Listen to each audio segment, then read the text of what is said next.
Hi ಎಲ್ರಿಗೂ ನಮಸ್ಕಾರ. ನಾನು ನಿಮ್ಮ ಮನೆ ಮಗಳು ಪೂಜಾ ಹೆಗಡೆ. ಇವತ್ತು ನಾನು ನನ್ನ ಫೇವ್ರೆಟ್ ವಿಜಯ ಆಂಟಿ ಮನೆಗೆ ಬಂದಿದ್ದೀನಿ. ಸೊ ಅವರು ನನ್ನ ಫಸ್ಟ್ ಕಸ್ಟಮರು ಕೂಡ, ಹಾಗೆ ಇನಾಗ್ರೇಷನ್ ಕೂಡ ಅವರೇ ಮಾಡಿದ್ದಾರೆ. ಅವರಿಗೆ ನಾನು ಇವತ್ತು ಇನ್ವಿಟೇಷನ್ ಕಾರ್ಡ್ ಕೊಡೋಣ ಅಂತ ಬಂದಿದ್ದೀನಿ. ನೋಡೋಣ ಅವ್ರು ಏನು ಮಾತಾಡ್ತಾರೆ ಹೆಗ್ಡೆ ಕಲೆಕ್ಷನ್ಸ್ ಬಗ್ಗೆ ಅಂತ. Hello aunty. ಹಲೋ. ಹೆಗ್ಡೆ ಕಲೆಕ್ಷನ್ಸ್ನ ಸ್ನೇಹ ಸಮ್ಮೇಳನಕ್ಕೆ ಬರಬೇಕು ಆಂಟಿ. ನೀವೇ ಇನಾಗ್ರೇಷನ್ ಮಾಡಿರೋದು, ಹಾಗೆ ನೀವೇ ಫಸ್ಟ್ ಕಸ್ಟಮರು ಕೂಡ. ಸೊ ನಿಮ್ಮ ಆಶೀರ್ವಾದ.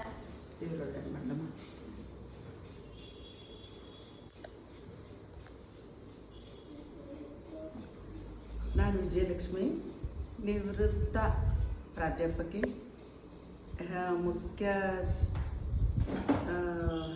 ಶಿಕ್ಷಕಿಯಾಗಿ ರಿಟೈರ್ಡ್ ಆಗಿದ್ದೀನಿ. ಮೊದಲನೇದಾಗಿ ಹೇಳಬೇಕಂದ್ರೆ ಅಭಿನಂದನೆಗಳು ಪೂಜಾ, ಒಳ್ಳೇದು ಮಾಡಲಿ. ವೀಣಾ ಮತ್ತು ಶ್ರೀಧರ್ ಅವರ ಮಗಳಾಗಿ, ಹಿರಿ ಮಗಳಾಗಿ, ಮಹಾಬಲೇಶ್ವರ್ ಮತ್ತು ಉಷಾರವರ ಸೊಸೆಯಾಗಿ, ಮದುವೆಯಾಗಿ ಹೊಸ ಮನೆಗೆ ಬಂದು ಕರ್ನಾಟಕದ ಒಂದು ಚಿಕ್ಕ ಹುಡುಗಿ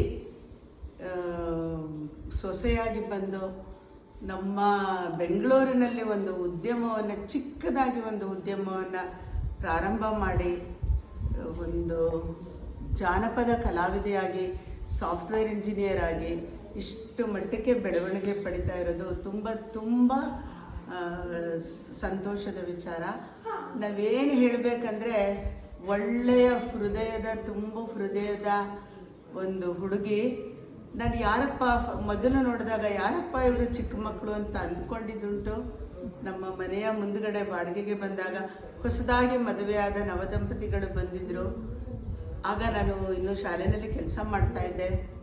ಹಾಗಾಗಿ ಆಮೇಲೆ ಹೀಗೆ ಪರಿಚಯ ಆಯಿತು. ಮನೆ ಮಗಳು ಎಂದು ಹೇಳಿಕೊಳ್ಳುವ ಪೂಜಾ ಹೆಗ್ಡೆ ನಿಜವಾಗಿಯೂ ಮನೆ ಮಗಳೇ.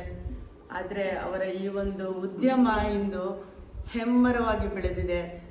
ದೇವರು ಅದನ್ನು ಚೆನ್ನಾಗಿ ನಡೆಸ್ಕೊಂಡು ಹೋಗಲಿ. ಇದು ಒಂದು ದೊಡ್ಡ ಕೈಗಾರಿಕಾ ಉದ್ಯಮವಾಗಲಿ ಇಸ್ಕೊಂಡು, ಅದಲ್ಲದೆ ಒಂದು ತೆರೆ ಮರೆಯಲ್ಲಿ ಜಾನಪದ ಕಲಾವಿದೆಯಾಗಿ, ನಮ್ಮ ಕರುನಾಡದ ಕಣ್ಮಣಿ ಮನೆ ಮಗಳಾಗಿ ಹೆಮ್ಮರವಾಗಿ ಬೆಳೆಯುತ್ತಿರೋ ಈ ಒಂದು ಪುಟ್ಟ ಗೃಹ ಕೈಗಾರಿಕೆ ಉದ್ಯಮಕ್ಕೆ ನಾವೆಲ್ಲರೂ ಅಭಿನಂದನೆಗಳನ್ನು ಸಲ್ಲಿಸೋಣ. ಮತ್ತು ಹೆಚ್ಚಾಗಿ ಜನರನ್ನು ತುಂಬ ಹೊಂದಿದ್ದಾಳೆ, ತುಂಬ ಸ್ನೇಹಿತರಿದ್ದಾಳೆ.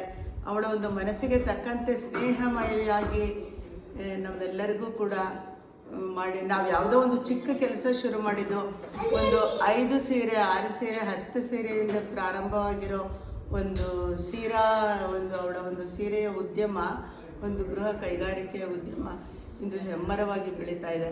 ಇದು ಚೆನ್ನಾಗಿ ಕಲ್ಪವೃಕ್ಷವಾಗಿ ಬೆಳೀಲಿ, ಚೆನ್ನಾಗಿರಲಿ ಅಂತ ನಾವೆಲ್ಲ ಆಶಿಸ್ತೀವಿ. ಜನವನ್ನು ಹೊಂದಿದ್ದಾಳೆ, ಜನಸಂಪದೆಯಾಗಿ ಸ್ನೇಹ. ಈ ಒಂದು ಸಮ್ಮೇಳನ ಚೆನ್ನಾಗಿ ನಡೀಲಿ, ಚೆನ್ನಾಗಿ ಮುಂದುವರೆದು ಅವಳು ಮುಂದೆ ಬರಲಿ ಅಂತ ಹೇಳಿ, ಪ್ರಗತಿದಾಯಕವಾಗಿರಲಿ. ಆ ಗಣೇಶ ಆಯಸ್ ಆರೋಗ್ಯ ಕೊಟ್ಟು ಚೆನ್ನಾಗಿಟ್ಟಿರಲಿ ಅಂತ ಹೇಳಿ ನಾನು 2 ಮಾತುಗಳನ್ನು ಮುಗಿಸ್ತೀನಿ. ಜೈ ಹಿಂದ್, ಜೈ ಕರ್ನಾಟಕ. Thank you. ಚೆನ್ನಾಗಿ ಬಂದಿದೆ.